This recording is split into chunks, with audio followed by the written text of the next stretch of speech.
שלום לכולם וברוכים הבאים לסרטון נוסף של Piece of Hebrew.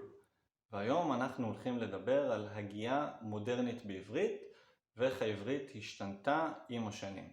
את זה אנחנו נראה לפי משפט שננתח ביחד.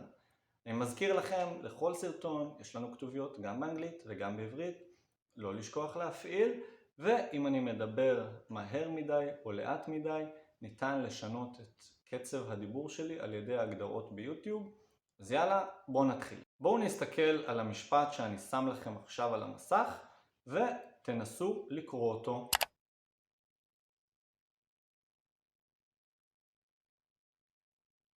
איך שאנשים מדברים היום בישראל, וגם אני מדבר ככה, זה יישמע כך. הארוחה, ארוחה. נשמע בדיוק אותו דבר. אז איך זה קורה? כי במילה אחת יש לנו את האותיות א' וח', ובמילה השנייה יש לנו אותיות עין וכ'. אז איך זה הגיוני שיש לנו אותיות שונות, אבל זה נשמע בדיוק אותו דבר. הארוחה, ארוחה. אז בואו נשמע רגע איך זה היה צריך להישמע בעברית של פעם, לא כל כך מזמן, לפני כמה עשרות שנים. אז זה יישמע ככה. הארוחה, ארוחה. שומעים את ההבדל? האותיות עין וח' היו בעבר אותיות גרוניות. היו שומעים אותם מהגרון, כמו ערבית כיום. בערבית יש הבדל בין ח' לח', בין עין לעין, אוקיי? מהגרון, עין. וגם העברית הייתה בעבר שפה הרבה יותר גרונית, והאותיות היו נשמעות שונה. הארוחה, ארוחה. שומעים את ההבדל בין ח לח ובין לע, וככה יכלו להבדיל בין המילים השונות. מצד אחד יש לזה יתרון בשבילכם, מי שלומד עברית, כי האותיות הגרוניות הן מאוד קשות להגייה עבור דוברים של שפות מסוימות, וככה זה יותר קל. מצד שני, הרבה פעמים אתם לא יודעים איך לכתוב מילה מסוימת, בעין או באלף, בחטא או בכף, וזה מקשה עליכם. הדרך להתגבר על זה היא פשוט לצרוך כמה שיותר עברית, לקרוא כמה שיותר, לכתוב כמה שיותר, וככה אתם תתקלו במילה כמה וכמה פעמים, וכבר תדעו איך לכתוב אותה. כמו שזה קרה עם א' ועין וכ' וח', קרה גם עם אותיות אחרות. פעם היה הבדל בין ט' לת', בין כ' לק', והיום כל ההבדלים האלה נעלמו לגמרי. אז למה זה קרה? שאלה מצוינת. צריך להבין שעברית לא הייתה שפת יום-יום.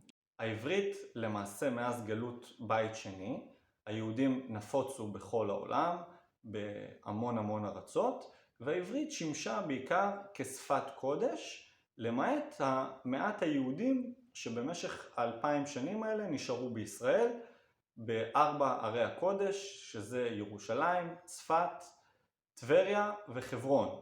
אלו בעצם מקומות שהיה בהם יישוב יהודי מאוד קטן לאורך השנים, אבל רוב היהדות העולם חיה במקומות אחרים.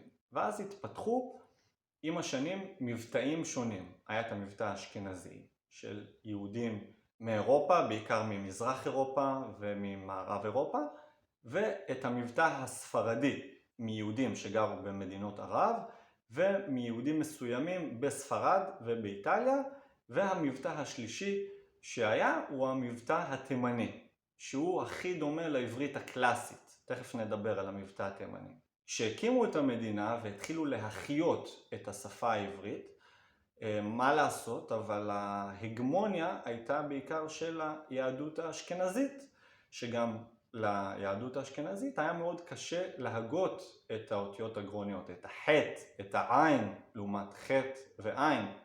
ועם השנים זאת ההגייה שהשתרשה בישראל, הגייה לא גרונית, הגייה שהיא מצד אחד יותר קלה לדוברי שפות זרות, אבל מצד שני היא מקשה לדעת איך כותבים נכון.